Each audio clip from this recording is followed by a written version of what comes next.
Oh, what's this? A 1290 unboxing video in 2025?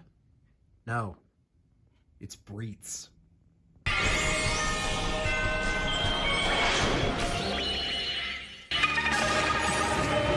Alright, so this is a bit weird for me to do because I don't really do unboxing videos anymore, let alone do it over the bed here because my review station is cluttered with crap that I need to clean out.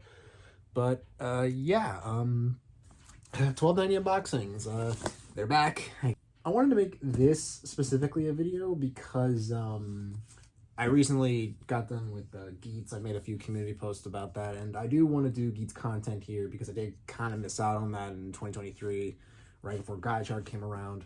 So this is the first of many Geets unboxings, I should say. Mostly because I'm trying to finish off the last of the Geets collection that I do have, because my collection's pretty substandard. I'll have a picture up here or something like that. But yeah, most of the stuff is going to be for future videos, other stuff in between. But yeah, I just really wanted to complete a collection that I didn't really get a chance to because this stuff was pretty expensive when it first came out. So yeah, provided by Total Collectibles, here we have the DX Monster raise buckle and the DX Beat raise buckle. And what's interesting about these is that both of these are the American release, as you can see from the little copyright sticker here. Yeah, distributed by Bandai Namco Toys and Collectibles America, ages 15 and up. So yeah, a lot cheaper than what they put on Amazon, I suppose. But yeah, these were two buckles that were surprisingly really hard to get when they first came out. When they first came out, their prices were like, I think 40-ish, and then when the American releases came out, it came pretty late into the show's lifespan at the very least, and then the American releases were immediately sold out, but then they restocked them and sold out again.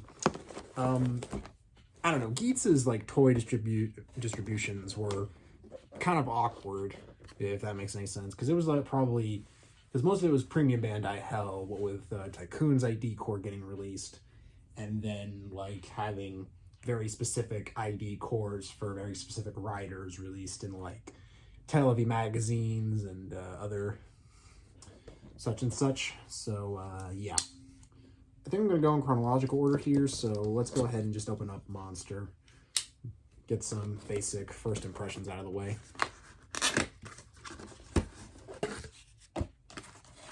Alright, here we have the DX Punk Jack ID core. It's kind of cool. And here we have the main event that probably got a decent memorial release. Here we have the DX Monster buckle. You can see right there. It's a lot brighter in person with the highlighter yellow. I mean, I do like the shade of blue. Navy blue is probably one of my favorite colors.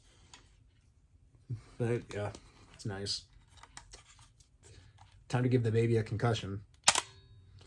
It's just the gimmick itself is just weird, to be honest with you. What's interesting about this buckle though is that the eyes here, they're actually red plastic and they have the white sort of painted on. So I gotta be careful with this one, handling with this one, because I don't want the eyes getting completely scratched in the long run. But hey, I mean, neat little trinket there. And I guess I should probably get the Desire driver so you can see the sounds and whatnot.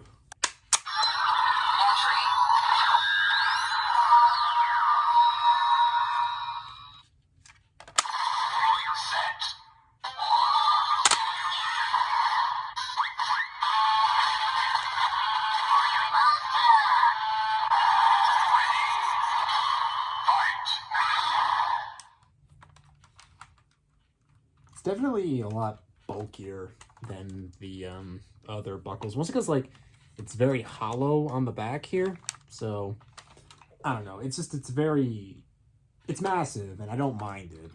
now let's move on to Beat. But here we go. In case anybody's wondering, no, I'm not going to get the Fever Buckle because show-wise, it's a decent concept, but toy-wise, it's just whoosh, horribly executed toy, in my opinion. So, yeah. So, here's the Nago Core ID. And honestly, I don't mind the gold trim on this one. The gold trim is actually really, really nice. I don't know how well it's picking up on camera, but... So as you can see, the gold trim on that is actually really, really nice. Of course, you can't really see it all too well, but in person, it's very reflective.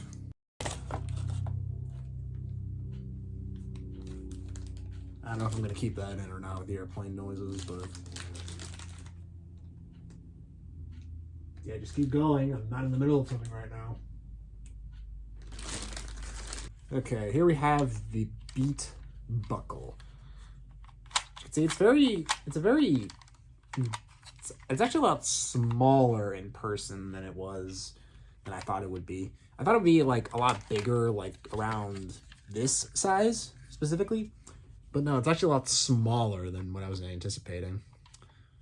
But then again, it's one of those buckles where it has electronics in it, so I think it being smaller and more compact would actually be a good thing rather than a bad thing.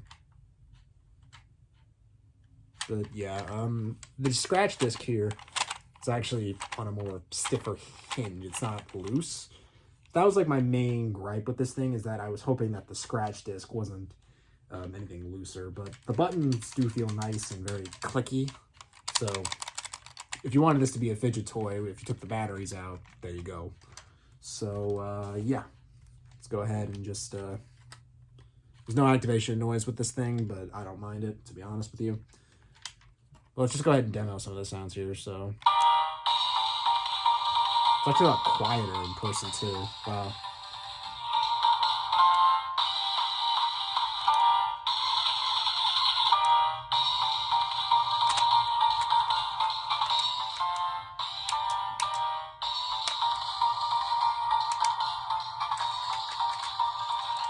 Alright, that's enough. Thank you. Alright.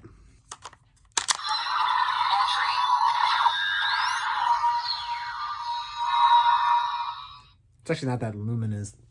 On camera, it seems like it's illuminating, but in person, it's not that very bright. Hang on, let me just...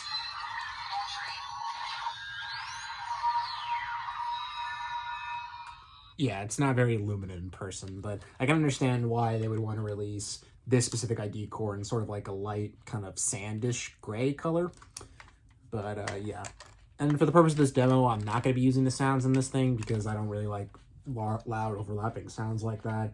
I mean, the Gotcha Driver is probably my only exception to that rule, but here we go. Yeah, as you can see, my Desire Driver is on crap, I guess.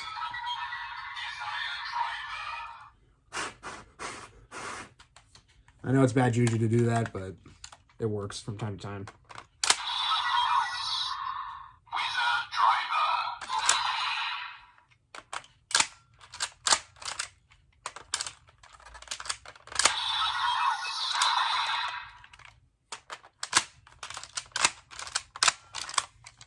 Come on. Come on.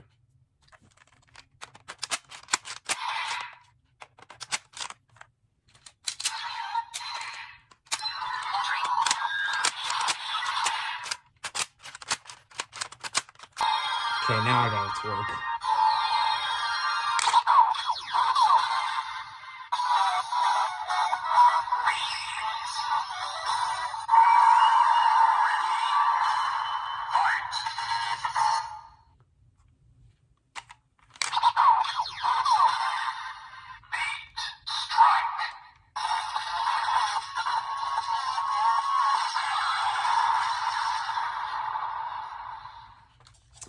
And of course, since it's right here, we might as well do the revolve on concept here with both of these buckles.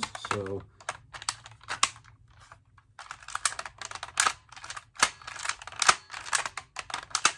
come on.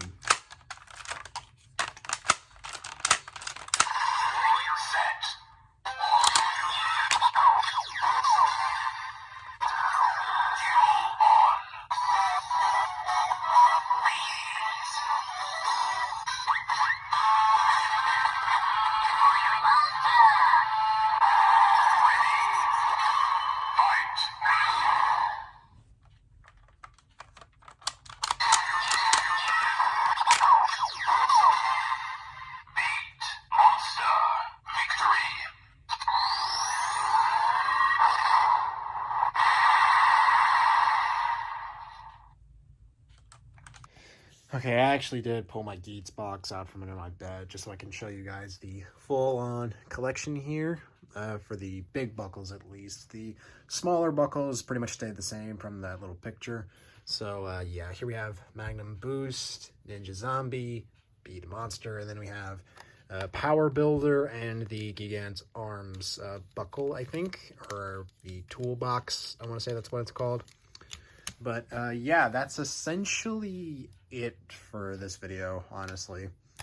Yeah. I'm going to be real with everybody here. I don't know why I made this video. I guess I just felt like wanting to make something out of it. So I guess you can call this a half-assed unboxing and review. Say that again? Yeah, I think that's pretty much it. So y'all know the deal. Like, comment, subscribe, do whatever you want. And yeah, I'll see you all next time. Goes to 90, signing out.